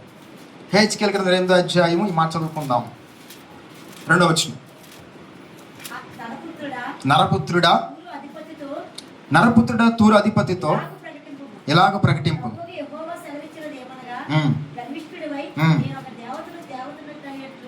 సముద్రం మధ్యన నేను ఆశీనుడై ఉన్నాను, అది నీవు అనుకున్నావు. నీవు దేవుడు కాక మానవుడివై ఉండి దేవుడికి తగినంత అభిప్రాయం కలిగి ఉన్నావు. నీవు దానియేలు కంటే జ్ఞానవంతుడు. నేను చదువుతాను, ఇక్కడ కొంచెం జాగ్రత్త ఉండండి. నేను ఇచ్చిన టైంలో ముగిస్తాను, మీరు కంగారు పడకండి, వాకింగ్ ఎక్కువసేపు తీసుకోవడానికి అనుకోకండి. నాకు ఒక టైం ఇచ్చారు, ఆ టైంలో నేను ముగించేస్తాను. 28వ అధ్యాయంలో ఇక్కడ ఒక మాట ఉంది, నేను చదువుతాను, మీరు జాగ్రత్త వినండి. నరపుత్రుడా తూరు అధిపతి, అంటే ఎహెచ్కేలుతో దేవుడైన ప్రభు చెప్తున్నాడు. తూరు అధిపతి అంటే సాతాను అని అర్థం అక్కడ. ఓకే, సాతానుతో ఒక మాట చెప్తున్నాడు. ఏం చెప్తున్నాడంటే, నరపుత్రుడా తూరు అధిపతితో ఇలాగూ ప్రకటింపుము, ప్రభువు యెహోవా సెలవిచ్చినది ఏమన్నదిగా గర్విష్ఠుడివై. ఇతను గర్విష్ఠుడు అయిపోయాడు. ఇప్పుడు వస్తీకి ఏముంది? ఇప్పుడు రాజు ఏమన్నాడు? ఆ గనులందరినీ సమకూర్చి వస్తీని పిలుచుకురమ్మన్నాడు. ఏముంది? రానని చెప్పింది. నపంసకులు పంపించి రమ్మంటే రానుంది. అంటే గర్వం. అంటే మాట వినకపోవడం దేవుడు ఏ లెక్కలోకి తీసుకున్నాడు? గర్వంలోనికి తీసుకున్నాడు. మాట వినివాడే యోగ్యుడు. మాట వినకపోతే గర్విష్ఠుల లెక్కలోకి చేరుస్తాడు. అర్థమవుతుందా? ఇక్కడ అతనే అదే పని చేశాడు. ఇక్కడ హెచ్కేల గ్రంథంలో అతను ఏం చేశాడంటే 2వ వచనంలో నేను చదువుతానమ్మా. గర్విష్ఠుడివై నేనొక దేవతనై ఉన్నాను అని నీవు అనుకొనుచున్నావు. నీవు దేవుడవు కాక మానవుడవై ఉండియు దేవునికి తగినంత అభిప్రాయము కలిగి ఉన్నావు అంటాడు. అంత అభిప్రాయం కలిగి ఉన్నాడు. ఎవరు ఇతనో? లూసిఫర్, సాతాన్ అనేవాడు. ఓకే, ఒకవేళ మీకు అర్థం కాకపోవచ్చు, మరి ఇప్పుడు టైం తక్కువ నేను వివరించడానికి. మీరు అది చెప్తున్నాను కాబట్టి చెప్పిన మాట అర్థం చేస్తుంది. అతను సాతాన్తో దేవుడు మాట్లాడుతాడు, మీకు అర్థమవుతుంది. అక్కడ కిందకు వచ్చిన తర్వాత ఏమన్నాడంటే, నీవు దానియేలు కంటే జ్ఞానవంతుడువు కదా. ఎవరు? అపవాది, సాతాను అనేవాడు దానియేలు కంటే జ్ఞానవంతుడట. ఆ జ్ఞానంతోనే లోకాన్ని మోసగించాడు ఈవేళ. అర్థమవుతుందా? అయితే అంత జ్ఞానం ఉంది కానీ దానియేలుకి దేవుని ఎదుట ఉన్నటువంటి పేరు ప్రఖ్యాతులు వీడికి లేవు. ఈయన ఏం చేశాడు? తోసేశాడు. అసలు నరకాగ్ని కూడా ఎవరి కోసం ఏర్పాటు చేశాడు మీకు తెలుసా? అపవాదికిని తెలీదా? అసలు నరకం ఎవరి కోసం ఏర్పాటైంది తెలీదా? అయ్యో, తెలుసా? గుర్తుందా లేదా? చెప్పలేదా మీనాక్షి అమ్మగారు? అపవాదికి ఒకసారి మత్తయి సువార్త, అయిపోయి నాకు లేకపోతే టైం సరిపోదు. మత్తయి సువార్త అసలు నరకాగ్ని కూడా ఎవరి కోసం ఏర్పాటు చేశాడో తెలీదా? చూద్దాం. మత్తయి శుభవార్త అంటే మాట చూపించాలి, మరి తెలీదు అంటే మళ్ళీ మీకు మన కోసం కాదు. అది 25వ అధ్యాయం, మత్తయి సువార్త 25వ అధ్యాయము. ఈ మాట చదువుకుందామా? 25:41 మత్తయి శుభవార్త. అప్పుడు ఆయన ఎడమ వైపు ఉండి వారిని చూసి శపింపబడిన వారులారా, నన్ను విడిచి అపవాదికిని వాని దూతలకు సిద్ధపరచబడిన నిత్యాగ్నిలోకి, వాడి కోసం సిద్ధపరిచి, మన కోసం కాదు. అసలు మన కోసం ఆయన నరకాగ్ని కూడా తయారు చేయలేదు. మనం అందులోకి వెళ్ళడం ఆయన చిత్తము కాదు. అది మనందరూ ఎక్కడ ఉండాలి? పరలోక రాజ్యంలో దేవునితో కూడా ఉండాలి. దేవుడు లోకమును ఎంతో ప్రేమించి ఏం చేశాడు? ప్రాణం పెట్టాడు. మనల్ని ఎందుకు అక్కడ వేస్తాడు తీసుకెళ్ళి? నమ్ముకోకపోతే, మాట వినకపోతే, పరిశుద్ధుడు కాకపోతే, నువ్వు అపిత్రురాలుగా ఉంటే, దేవుని ఆజ్ఞను కట్టడలు నువ్వు తృణీకరిస్తే అప్పుడు వెళ్తాం. అపవాదికిని అతని దూతలకు ఏర్పాటు చేయబడిన నిత్యాగ్నిలో కూడా గుర్తుపెట్టుకోండి. ఇప్పుడు హెచ్కేల్లోకి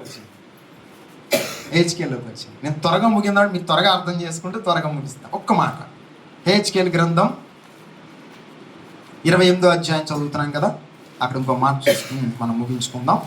హెచ్కేల్ 28వ అధ్యాయంలో అతను అపవాది, అతనికి జరిగిన సంగతి. తర్వాత మనం చూద్దాం 5వ వచనం. 5 హెచ్కేల్ 28:5. 5వ వచనం ఏమంటే, నీకు కలిగిన జ్ఞానాతిశయము చేతను వర్తకము చేతను నీవు విస్తారమైన ఐశ్వర్యమును సంపాదించుకుంటుంది, నీకు ఐశ్వర్యము కలిగినదని కదా గరిగించి. ఎస్తికి కూడా, ఆ వస్తికి కూడా గర్వం వచ్చేసి, ఈనాడు ఆరోగ్యంతో కలిగి దేవుడు సంవత్సరాలు ఇస్తుంటే మనకి ఏం రాకూడదండి కదా. మనకి ఏమి ఇచ్చారు తెలుసు? ఆయుష్ ఇచ్చారు. దేవుని కృప అర్థం చేసుకోకూడదు. ఈ సంవత్సరం దేవుడి కొరకు మనం వాడాలి. తర్వాత మాట మనం చదువుకుందాం. 28వ అధ్యాయం ఎన్నో మాట చదువుతారంటే 13వ వచనం నేను చదువుతాను. 28వ అధ్యాయం 13వ వచనం హెచ్కేల్ గ్రంథం పేజీ నెంబర్ 710 నేను చదువుతానమ్మా. దేవుని తోటకు ఏ ధోనిలో నువ్వు ఉండి. ఎక్కడున్నాడు అపవాది? ఫస్ట్ దేవుని తోట అంటే పరలోక రాజ్యంలో ఉన్నాడు. అతను ఎక్కడున్నాడు? పరలోక రాజ్యంలో ఉన్నాడు. దేవుని స్తుతించేవాడిగా ఉన్నాడు, దేవుని ఆరాధించేవాడిగా ఉన్నాడు. వస్తీ ఎక్కడుంది? శోషణ కోటలో ఉంది. ఆశ్చర్య రాజు యొక్క భార్యగా, రాణిగా ఉంది. కానీ అక్కడ ఏం జరిగిందంటే, ఆమె మాట వినని కారణాన్ని బట్టి వస్తీని తీసేసి ఎస్తేర్ని పెట్టాడు. ఒకవేళ వస్తీ మాట వినుంటే ఎస్తేర్ ఎక్కడి నుండి వస్తుంది? రాదు. నీవు దేవుని మాట చక్కగా ఉంటే ఇంకొకరికి అవకాశం ఉండదు. నిన్ను దేవుడు ఉన్నతంగా ఇచ్చేస్తాడు, ముందుకు తీసుకెళ్తాడు. వెనక్కి ఎప్పుడు తీసుకెళ్ళాడు దేవుడు. ఈ సంవత్సరం కాదు, నీ నా జీవితంలో అనేక సంవత్సరాల దీర్ఘాయువు దేవుడు ఇస్తాడు, ముందుకు తీసుకువెళ్తాడు. మన దేవుడు వెనక్కి తీసుకొచ్చేవాడు కాదు. అయిపోయింది సరిగ్గా జీవంలో తీసేద్దాం అనుకునేవాడు కాదు యేసు ప్రభు వారు. ఓకే, తర్వాత 13వ వచనం చదువుతాను. దేవుని తోటకు ఏ ధోనిలో నువ్వు ఉంటివి, మాణిక్యము, గోమేదకము, సూర్యకాంతము, వర్తకు, రక్తపు పూర్ణ రాయి, సులోమాని రాయి, మరకతము, నీలము, పద్మరాగము, మాణిక్యము అని అమూల్య రత్నములతోనూ బంగారముతోనూ నీవు అలంకరింపబడి ఉన్నావు. నీవు నియమింపడిన దినమున పిల్లల గ్రోబులు వాయించువారు నీకు సిద్ధమైన. తర్వాత 28:14 కదా, అభిషేకమునందిన కెరూబువై ఒక ఆశ్రయముగా నీ ఉంటివి, అందుకే నేను నియమించి తిని కదా. అందుకే నియమించాడు. ఎక్కడున్నాడు ఆయన? తర్వాత దేవునికి ప్రతిష్ఠింపబడిన పర్వతం మీద నీ ఉంటివి. కదా. దేవుని, ఇప్పుడు మనం ఎక్కడ ఉన్నాం? దేవుని పర్వతం మీద ఉన్నాం, అంటే దేవుని సన్నిధిలో ఉన్నాం. సన్నిధిలో బయటికి వెళ్ళిపోకూడదు. ఆదాము ఎక్కడి నుంచి బయటికి తోసేస్తాడు? ఏదోల తోటలో నుంచి బయటికి తోసేస్తాడు. ఎందుకని? దేవుడు తినొద్దన్న పండు తిన్నాడు కాబట్టి. అంటే దాని అర్థం ఏంటి? మాట వినలేదని. వస్తీ ఎక్కడి నుండి వచ్చేసింది? రాజు మాట వినలేదు కనుక ఆశోషణ కోటలో నుండి బయటకు వచ్చేసింది. ఇప్పుడు ఇతను ఎక్కడ ఉన్నాడు? కదా, దేవుని పర్వతం మీద ఉన్నాడు. అదే మనం చదువుతాం, ముగించుకుంటాం. ఒక ఆశ్రయముగా నీవు ఉంటివి. 14 వచనం చదువుతున్నాను, గమనించండి. అభిషేకమునందున కెరీబువై ఒక ఆశ్రయముగా నీవు ఉంటివి, అందుకే నేను నిన్ను నియమించి తిని. దేవునికి ప్రతిష్ఠింపబడిన పర్వతం మీద నీవు ఉంటివి, కాలుచున్న రాళ్ల మధ్యన నీవు సంచరించుచుంటివి. 15వ వచనం. నీవు నియమింపబడిన దినమున మొదలుకొని పాపముని యందు కనపడే వరకు ప్రవర్తన విషయంలో నీవు యథార్థవంతుడుగా. ఎవరితను? లూసిఫర్, అపవాది. ఫస్ట్ ఎవరతను? యథార్థవంతుడట. దేవుడు ఎలా నియమించాడు? యథార్థంగా నియమించాడు, అద్భుతంగా నియమించాడు. తర్వాత దేవుడు చెడిపోయాడు. వాడు సంవత్సరాల జీవితం ఇచ్చి, జ్ఞానం ఇచ్చి, అన్నీ ఇస్తే చెడిపోయాడు. మన జీవితంలో అలా ఉండకూడదు. మనకు ఆయుష్ ఇచ్చి, ఆరోగ్యం ఇచ్చి, సంవత్సరం వెంబడి సంవత్సరం, యోహాను సువార్త 1:16 ప్రకారం నీ పరిపూర్ణతలో నుండి కృప వెంబడి కృప మేము పొందితిమి. కృపచేత సంవత్సరం పొందాం. కృపను అర్థం చేసుకోకూడదు కదా. తర్వాత అక్కడ 15లో ఏమన్నాడంటే, నీవు నియమింపబడిన దినమున మొదలుకునే పాపము నీ యందు కనబడే వరకు ప్రవర్తన విషయంలో యథార్థవంతుడిగా ఉంటుంది. తర్వాత అయితే నీకు కలిగిన విస్తారమైన రక్తగల అది తీసేసి చదివేమో 17వ వచనం చదివి. నీ సౌందర్యము చూసుకొని నీవు కనిష్ఠుడివై నీ తేజస్సు చూసుకొని నీ జ్ఞానమును చెప్పుకుంటివి. కావున నేను నిన్ను నేలకు పడవేసేదను. రాజును చూచుచుండగా నీ కదా, నేలకు పడవేశాడు. తర్వాత అంత మాత్రమే కాదు, మీరు ఇక్కడ చదివితే సరిపోద్ది. ముందుకు వెళ్ళిపోతాం. ఎక్కడ ఏదైనా తోటలోంచి ఇతన్ని కిందకు తోసేసాడు. కాబట్టి మనం చూద్దాం. 17వ వచనం చదవండి. 17వ వచనం. అక్కడ అన్నాడు కదా, ఎక్కడ పడవేసాడు? నేను నిన్ను నేలను పడవేసాను అని చెప్పాడు. ఎక్కడికి పడేశాడు? కిందకి పడేశాడు కదా. చూద్దాం. లోకాసు వార్త ఈ మాట చదువుకుందాం. 17వ అధ్యాయం. లోకాసు వార్త 17వ అధ్యాయం.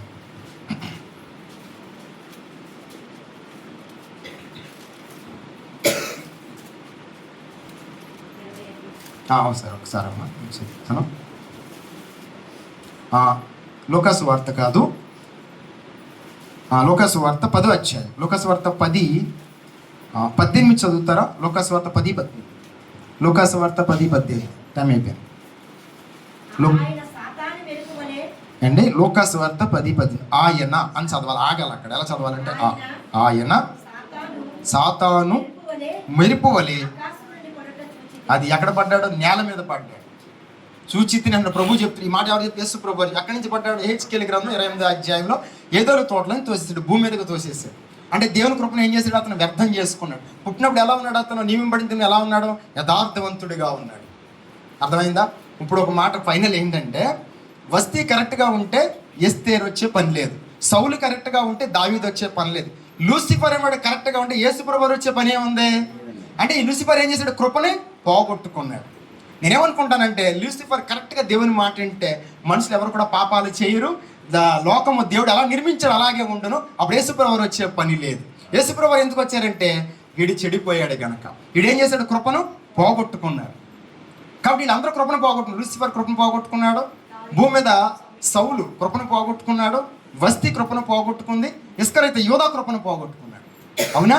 మనం కృపను పోగొట్టుకోకూడదు. దేవుడు కృప చేత మనకి మరొక సంవత్సరం అధికంగా ఇచ్చాడు. ఈ సంవత్సర కాలం అంతా దేవునికి మనం నమ్మకంగా జీవించాలి, సమయాన్ని కాపాడుకోవాలి. ఓకేనా? సమయం అయిపోయింది, ముగించమంటారా? Okay, praise the Lord. మంచిది. మూలవాక్యం ఏంటి మనం చెప్పండి? మూలవాక్యం 2 కొరింథీ 6:1. 2 కొరింథీ 6:1. మేము ఆయన తోడి పనివారమై మీరు పొందిన దేవుని కృపను వ్యర్థము చేసుకోవద్దని మిమ్మల్ని బ్రతిములాడుచున్నాను, వేడుకుంటున్నాను అంటాడు కదా. అది మూలవాక్యం. ఓకే, మంచిది. ఈ మాట దేవుడు మన ఇంట్లో దీవించును గాక. ఆమేన్. సమయాన్ని దైవసేవకులుగా చెప్తారు. మీరందరూ కూడా కొళ్ళు మూసుకుని రక్షణ పొందిన పరీక్షించుకుంటే మనం బలలోకి వెళ్ళిపోదాం. 1 గంట పోవన్నారు, ఒక్క 2 minutes అయింది. నేను ముగిస్తున్నా. స్పీడ్గా ఈ కార్యాన్ని మనం ముగించుకుందాం. అందరూ తలలు వంచండి, మోకరించండి, పరీక్షించుకోండి. ఎన్ని సంవత్సరాలు మన జీవితం నుంచి వెళ్ళిపోయినాయి, మనం కరెక్ట్గా పరీక్షించుకున్నామా? ఆ భూమి మీద ఉంచాడు కదా.